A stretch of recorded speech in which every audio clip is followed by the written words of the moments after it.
This week on Myths and Legends, we're doing some fables. A lot of fables, actually. You'll see why you don't mess with cats, ever, and why you should let mosquitoes bite you so you don't die. The creature this time is a very wise dragon that you should go seek out because he's so wise.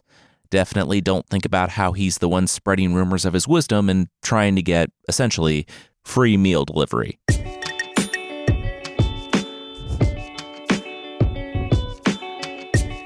This is Myths and Legends, episode 370, State of Nature.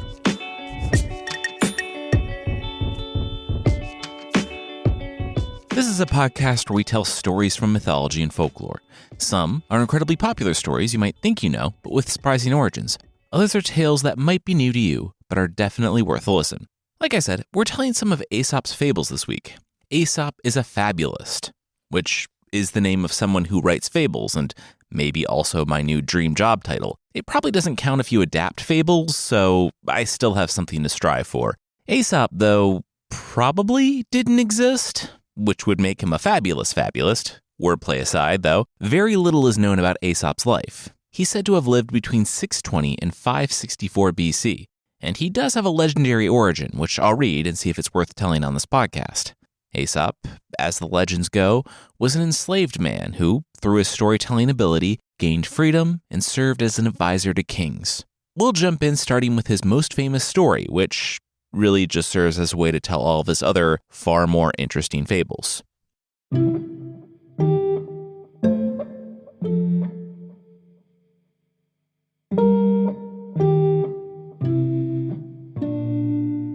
I hear you talking all around the forest that you can beat me in a race.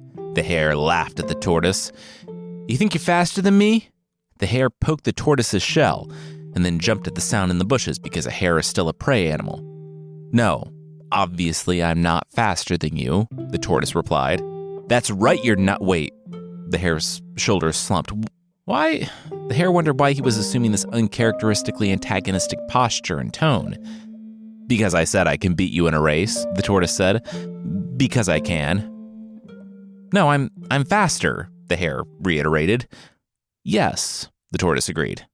But you said you can beat me in a race. Also, yes. The tortoise apparently didn't see those as contradictory. Well, they are, the hare shook his head. They were going to settle this once and for all. They were going to have a race.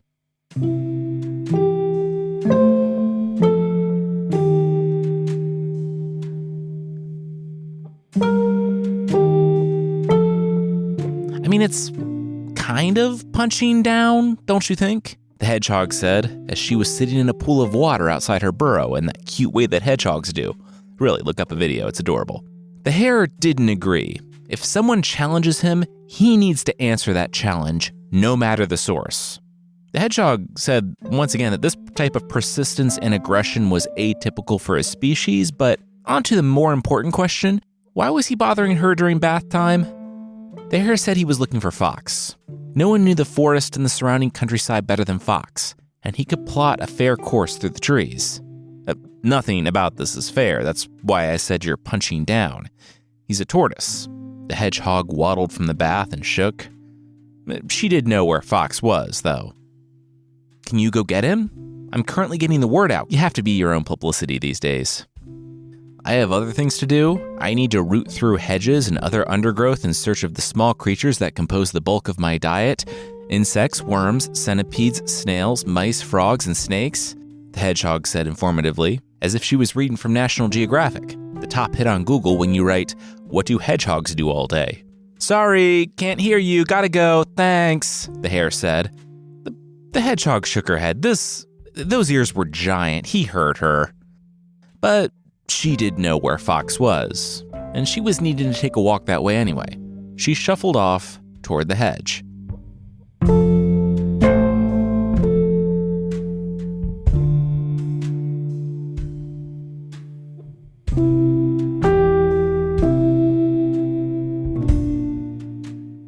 Fox wasn't in the hedge, though.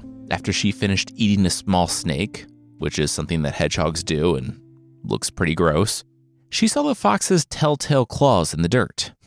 They went through the little creek bed.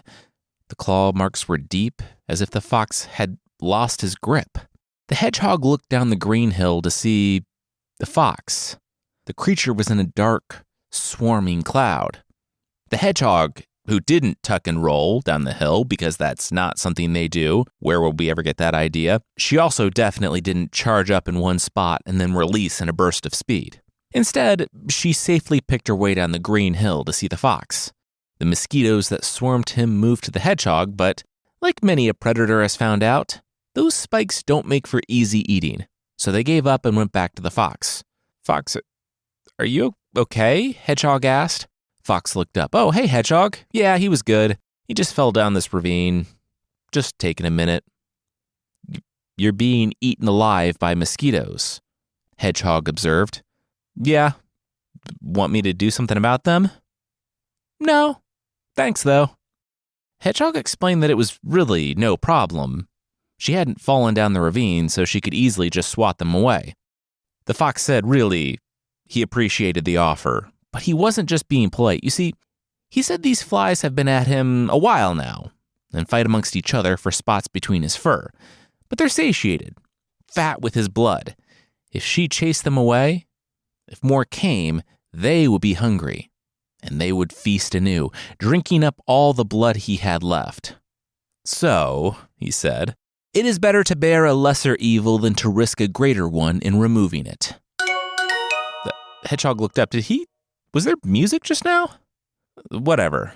That was a tidy little lesson. Well, when he had a moment, and if he survived, Hare and Tortoise were racing, and they wanted Fox to plot a course through the forest and the surrounding countryside and all that. Hare is racing Tortoise? Kind of punching down, isn't it? Fox painfully lifted his head. Hedgehog raised her own paws. Hey, don't get her started. The point has already been made and ignored by Hare. He really didn't need any help, though. She kind of felt bad leaving him in a ditch. Fox said thanks, but really, he was good. As Hedgehog climbed the bank, she said, you know what? They should hang out more. Hedgehog and a fox. Sounds like a fun, marketable pair.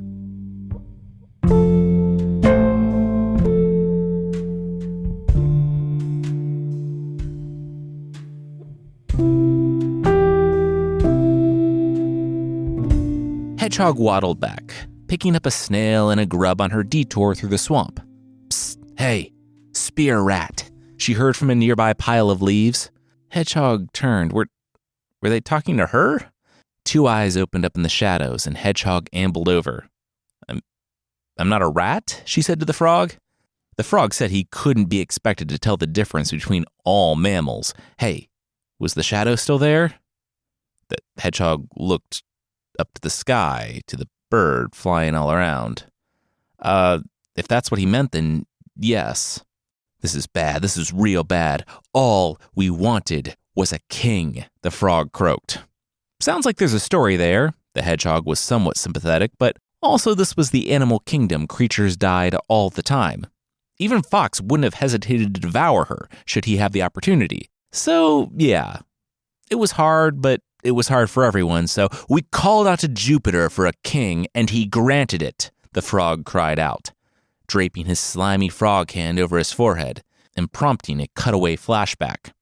Jupiter, aka Zeus, the king of the gods from Greek myth, and I know how we've talked about how Zeus and Jupiter are not the same, and they're not, except when they're used interchangeably, like in certain public domain versions of the story. You see, Aesop was Greek, from the 6th and 7th century BC, so he absolutely would have said Zeus. But the 19th century AD Latin bro translators decided that it should really be Jupiter because, Rome, and here we are. Getting back to the story, though, Zeus listened to all of about 45 seconds of the 10-minute-long plea on the part of the frogs. They wanted a king and probably other stuff he didn't know. They were frogs. What did it matter what they wanted? There was a long silence, which Zeus guessed meant that the talk was over, and then he sighed. Yeah, done, whatever. You have your king. The frogs looked at each other and looked at Zeus, bowing low and croaking, thank you. Go back to your pond or swamp or wherever it is you live, and I'll designate your king, Zeus said. Hermes fluttered to his side. That was magnanimous of Zeus, uncharacteristically generous, to grant their request without... Zeus laughed as he picked up the log And Hermes must have realized that it wasn't that kind of Zeus. Watch. I'm going to get one of them. He chucked the log down into the pond from the top of Olympus. Zeus clapped and rocked back. Yes! Direct hit. That frog is gone. Oh, they're terrified of their new log king. Oh, look at them mourning that frog. Zeus shrugged. He was bored now. The boredom, though, morphed into rage when, following up on the frog king log tyrant, Zeus glanced down to the swamp a few days later and, "What are they doing to their king?" Zeus screamed. Hermes squinted. Oh no. In the past few days, the frogs realized that the log wasn't some tyrant king from on high, sent down in judgment against them, but a log. Just a log. It sat motionless atop the water. It didn't proclaim laws or advance the dominion of the frog empire or, most importantly, give them pomp and royalty they could enjoy because their sad frog lives were boring, as one translation tells us. So they gave it the respect they thought it deserved. They're rubbing their butts on it, sir, Hermes said. And they were. They were squatting on the log in defiance and rubbing their butts. It was all very profane. So, when the second frog delegation arrived, demanding to be heard, a smile curled on Zeus's face. They wanted a king, did they? One who would do more than be a literal log? Fine. He would give them what they asked for.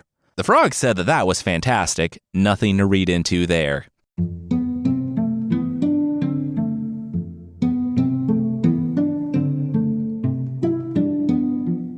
We'll see that it's always a good idea to make a deal with Zeus, but that will be right after this. So, I've been a grown-up for some time now. I've been dressing like a grown-up for, frankly, less time than I've been a grown-up, but some things can't be helped. Well, then you kind of overcorrected and got really into designer clothes. Yeah, and I thought, okay, to upgrade and dress like a grown-up, I guess it has to be super expensive. Then we found Quince. Quince is our spot for quiet luxury without paying luxury prices. I picked out a Henley, the organic cotton stretch chore jacket, and the organic cotton stretch chinos, and it came in a little over $100. I priced it out at a comparable luxury brand, and drumroll, that's basically just the price of the chinos, or a fraction of the price of a jacket. Stuff from Quince was super cool and timeless, awesome quality. They work great with all my other clothes.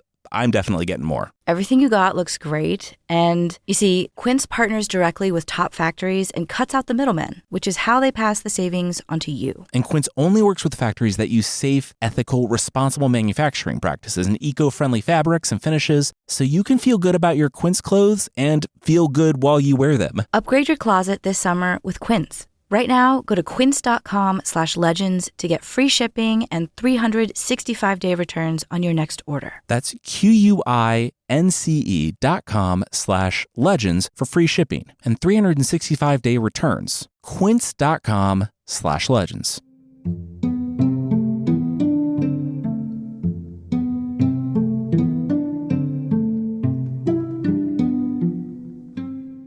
I never wanted this job anyway. The eel communicated via his frog messengers. A few days later, the frogs had, once again, arrived on Olympus with a complaint. The eel wasn't doing anything, just hanging out in those little holes in the bottom of the pond, complaining that he never wanted to be king. He wasn't giving them the show of royalty they wanted, he was just hanging out in his basement, complaining. So they were up on Olympus complaining, and they wouldn't leave until Zeus appointed them a legitimate king. Zeus, having cosmic-level problems to deal with, and once again bored of the frogs and their sad little lives, said okay, he would send a king of Frogland who would be an active one, wear a crown and be a true king. We actually didn't know what a heron was, the frog said to the hedgehog, back in the present story. Cowering behind the leaf, he arrived wearing a tiny crown and was so tall and majestic.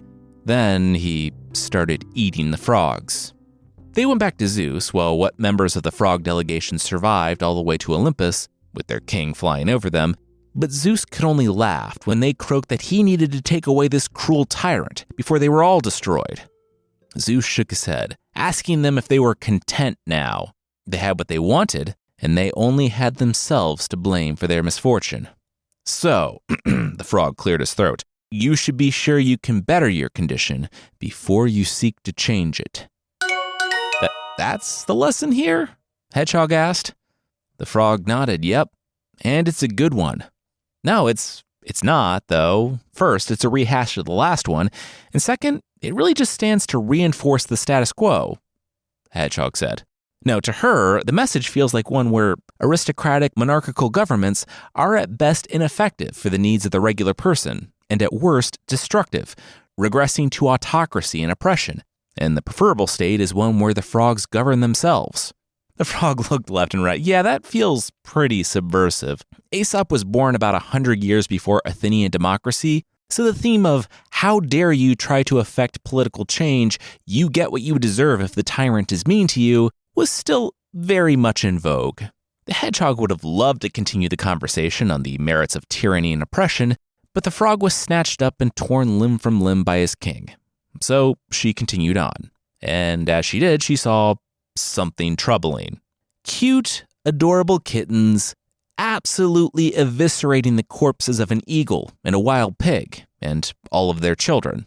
If she stopped to ask, which she didn't, she would have learned that the mother cat, who lived in the hollow part of the middle of the tree, wanted dinner for her new kittens. So, climbing to the top, she warned the eagle that sat on top of the tree that the sow at the bottom was trying to take it down, to kill and eat them, and that the only thing the sow was afraid of was the eagle.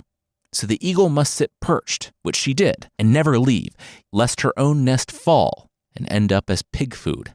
At the bottom, the sow heard from the cat that the eagle was out to kill the sow and carry off her piglets for food, so she shouldn't leave while the eagle remained perched. It only took a few weeks before both the sow and the eagle were nearly falling over with hunger, neither daring to leave the tree for fear the other would destroy their home and or their children.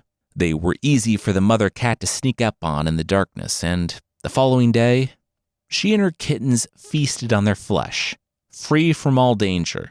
Don't let fear control you, is what the takeaway would have been if the hedgehog stopped to ask the cats how they secured such a bounty.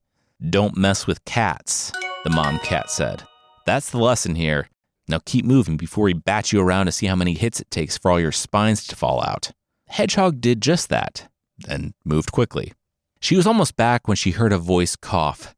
Tell my story. It was a small voice up in a tree, and the hedgehog looked up. Hi? The gnat, currently being wrapped up by a spider, said he was the greatest of warriors. Not possibly seeing how that could be the case, the hedgehog said, cool, she had a lot of things to do, so I battled lion, and I won. As the spider wrapped him up, the gnat told his story. Buzzing around, the lion had snarled an, away with you, vile insect. Not to be disrespected, the gnat got up in the lion's face, which was easy to do because the lion's face was at least 50 times larger than his. Do you think I'm afraid of you because they call you the king? The gnat spat. The lion was about to growl a yes, but the gnat lunged, stinging him on the nose. Shaking his mane, the lion would pay the gnat back. His claws found air and fur, his own fur, which was a problem because while swatting at the gnat, he tore his own skin and bit his own bones. Collapsed and bloody after a fight with the worst lion he knew, himself, the lion admitted defeat. He gave up and lumbered off to, literally, lick his wounds. That was right there. The gnat gestured to the spots on the ground. He was so elated about his win against the king of the beast that he flew straight into the spider's web. The spider, you most inconsiderable of insects, the gnat hissed. Yeah, you're not helping yourself, bud, the spider said, as she started wrapping the gnat's mouth. The least of our enemies is often the most to be feared. Pride over a success should not throw us off our guard. It's a twofer. 2 morals, the gnat cried as the spider wrapped his face.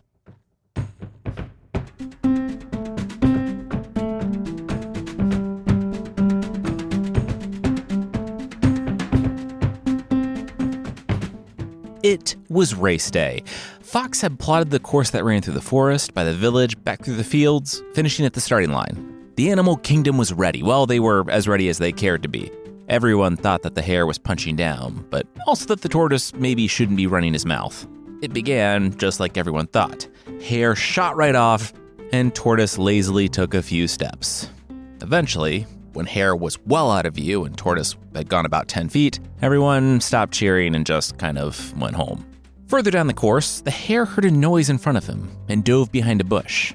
A fox, not his friend Fox, but another one, there is more than one fox in a forest, walked next to a donkey. Both of them were wary. Up ahead, a lion lurked.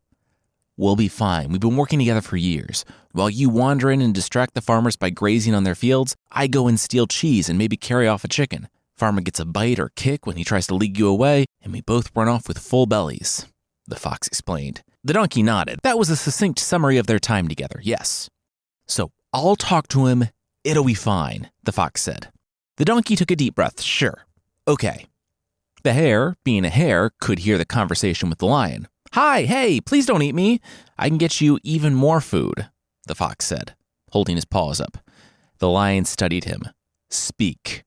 The fox explained that a nearby donkey trusted him. They were friends. Ugh. He could lure the donkey into a pit so the lion could leap in and eat him without all those nasty kicks. If he did that, betrayed his only friend in the world, could the fox pass? The lion snorted. "Fine." The fox came back. They were good, he told his friend. The lion thought they were diseased. They just had to take the long way around, lest the lion get a good look at them. The long way was right next to the track, and right next to Hare's hiding place. "He's coming! Oh my gosh, go, go!" the fox yipped, when the pit in front of the donkey was obscured by leaves. Charging through, the donkey tumbled over the edge of the pit. When the dirt settled, the hare could see that it didn't matter that the donkey couldn't kick. At least one of his legs was broken. He would never come out of that pit. He called up to his friend, the fox, for help. Please. But there were other developments. "Pleasure doing business with you," the fox said. His tail swished and then flattened, pinned by the lion's paw. The lion's face curled into a snarl. Where was the fox going? The fox said that, per their agreement, he would be leaving. Since he delivered the lion the donkey, he would get to live, right? The donkey sobbed, hearing how his best friend betrayed and sold him to be torn to pieces after tricking him to fall into a pit. This was a bad day.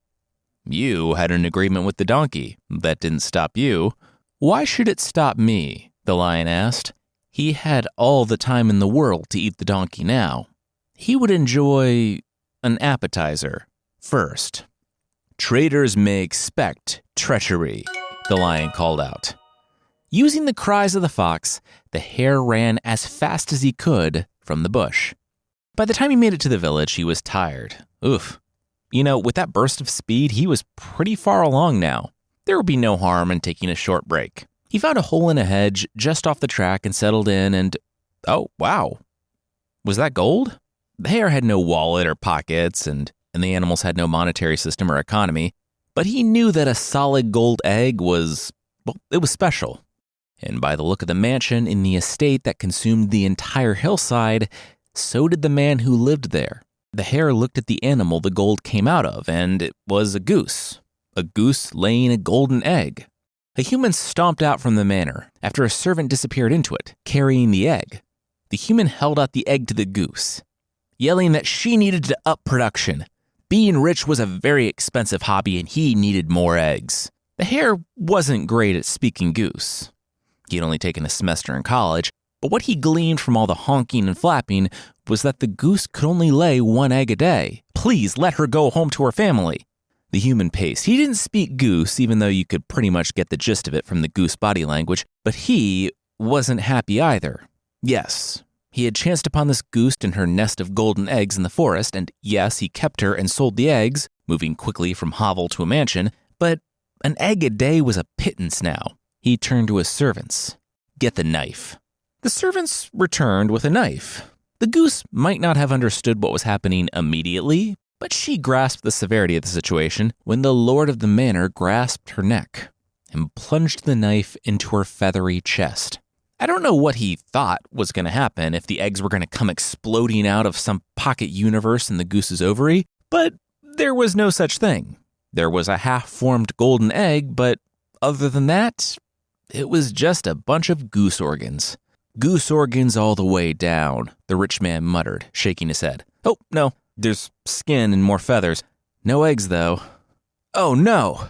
The rich man looked off into the distance and muttered, "Those who have plenty want more, and so lose all they have." The rich man's servants said, didn't he still have all the money he had sold the gold for over all those months? He didn't lose anything, other than the promise of more golden eggs. If you looked after his money, he'd have a nice little nest egg, huh? Too soon, the rich man shook his head, but yeah, he was right. Okay, well, waste not. Let's go eat this goose. The hare, despite the goose death, was in a comfy, safe little spot, and really, he could afford a nap. Just a few minutes. He just rested his eyes for a few minutes.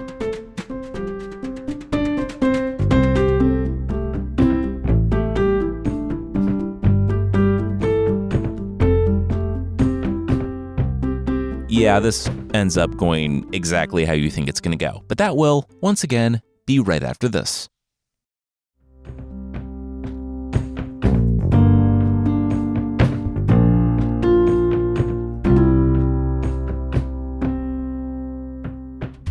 The tortoise plodded along. He had his water, he had his podcasts. He was settling in at about 0.15 kilometers or 0.09 miles per hour. He wasn't sure he could keep such a blistering pace going, but he would see. He passed the pit with the remains of the donkey and the fox. Bet there was a story there. There was a rich man's farm with a wall and the aroma of a roasted goose, and there was music? It was not to the tortoise's taste. Not to anyone's taste, he imagined. It was horrible. And because the tortoise moved so slowly, he saw the whole scene. "Will you shut up?" the owl screeched. The cricket said it was a free forest. He had just as much right to be here as the owl did. "I live here," the owl pleaded. "You have the entire forest, the entire world in which to play your horrible, horrible music.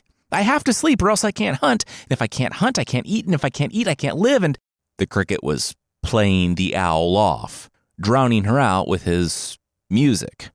The owl paused. She started tapping her talent. That actually was pretty good. The cricket cocked his head. It was, of course it was. It was his newest, screeching in C minor. The owl settled in and enjoyed some of the cricket's newer stuff. She clapped as best she could with feathered wings and then said, "Hey, you know what? She actually had something for him." The cricket was intrigued. Okay. The owl said the cricket knew that she was the symbol of Athena, right? Well, she, the owl, got to go to Olympus on the regular, and well, she got something. She pilfered some of Apollo's wine and brought it back. It was what Apollo drank before he sang to the Olympians. Can I have it? The owl said of course he would sound even more amazing, but she couldn't bring it out. She pointed up to the sky. Apollo drove the sun. He would see his drink down here in the world of the mortals, and they would both be goners. "I thought Helios drove the sun," the cricket observed. "And I thought you wanted to sing like the gods." The owl turned to hop back to the hollow of the tree. Okay, where is it? The cricket asked. And the owl turned her head around. It was just inside here, in the darkness of her home, where she could see him more clearly. The cricket said, "Oh, okay." He hopped in the tree and inside the owl's home. "Wow, sure is dark in here," the tortoise heard from the trail. "Where's the wine? What are you doing? No, you're eating me. I'm being eaten alive. Flattery is not a proof of true admiration. I should not have let flattery throw me off my guard against an enemy." Ah! The tortoise thought that was brutal stuff. He kicked up the speed to 0.1 miles per hour to get out of there.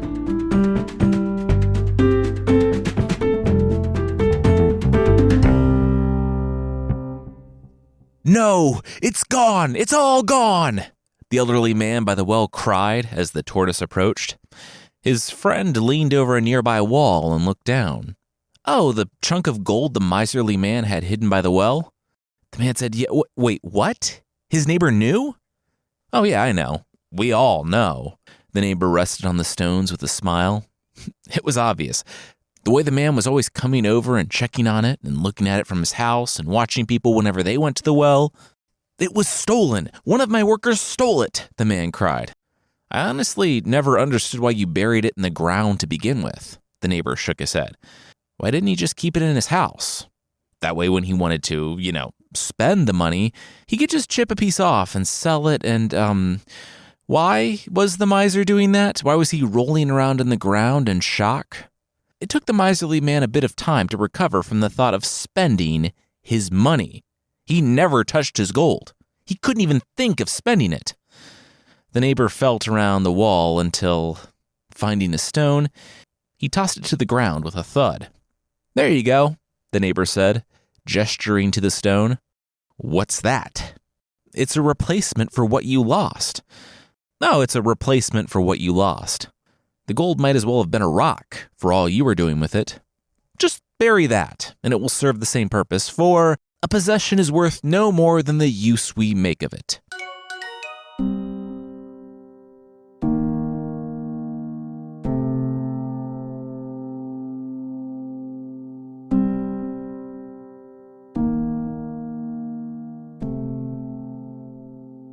Wow, that was a great nap. The hare awoke to the chill of nightfall. Nightfall? He shot up and bounded over to a bull in the field. Hey you, did you see a tortoise come by here?" the hare asked, but the bull was already in a conversation. He just didn't know it yet. "Hey, sorry for using your horns as a resting place," a voice said to the bull. The bull swung his horns around. Who was talking? A gnat buzzed around. "He was here, silly guy. He had been resting on the bull's horns for several minutes." He laughed. "Bet the bull was glad to see him go." "I literally did not know you were there at all. Leave, stay, it's of no consequence to me," the bull said. "For we are often of greater importance in our own eyes than in the eyes of our neighbor. The smaller the mind, the greater the conceit."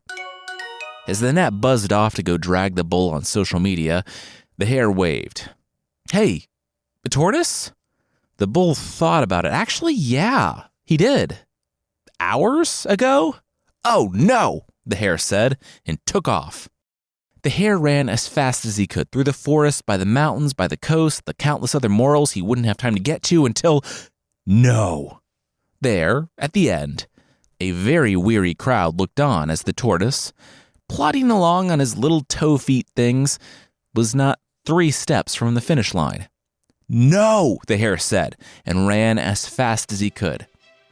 Cueing a royalty-free approximation of chariots afire, the hare's feet pounded the dirt trail in slow motion, while the tortoise's little nubs, moving much slower, also found the path. The hare rocketed across the finish line, but looking down as he did so, found that the tortoise's foot was already on the finish line.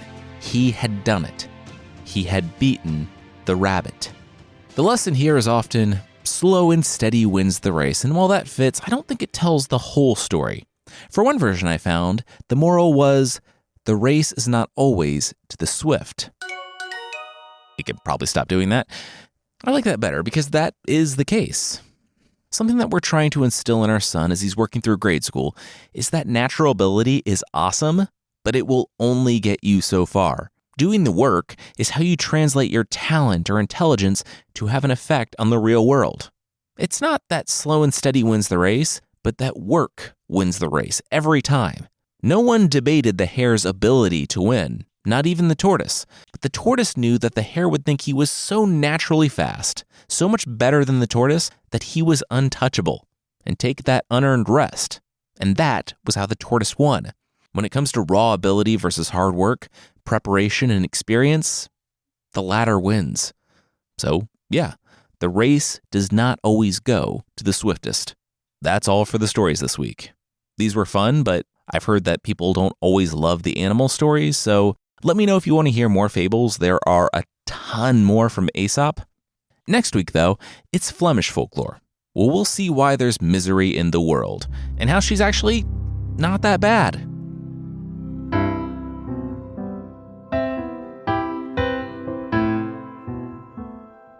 The creature this time is the amphitheater from Welsh folklore, or maybe North Africa, or North America, or just generic Europe. Let's just pretend it liked to travel.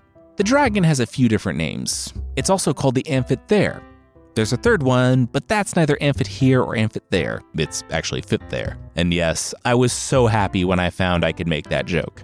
The amphitheer is actually a fairly generic snake with wings. At least, that's its most reported form. It's about 6 to 9 feet long and covered in armor-like scales. Its wings are either feathered like a bird or skinned like a bat, and if they are bat wings, then they're just glittery, which I think really undercuts the terror of the dragon.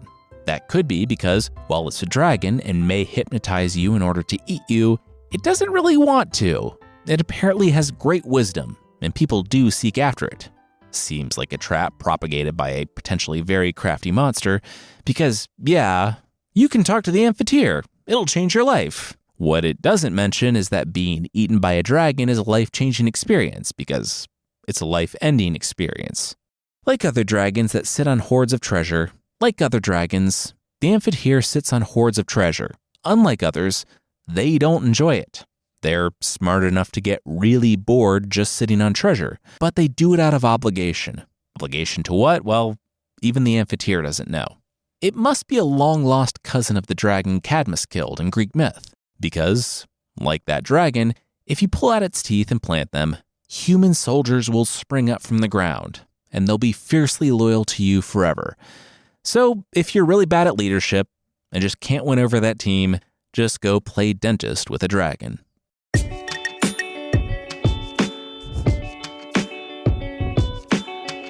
That's it for this time. Myths and Legends is by Jason and Carissa Weiser. Our theme song is by Broke for Free, and the Creature of the Week music is by Steve Combs. There are links to even more of the music we used in the show notes. Thank you so much for listening, and we'll see you next time.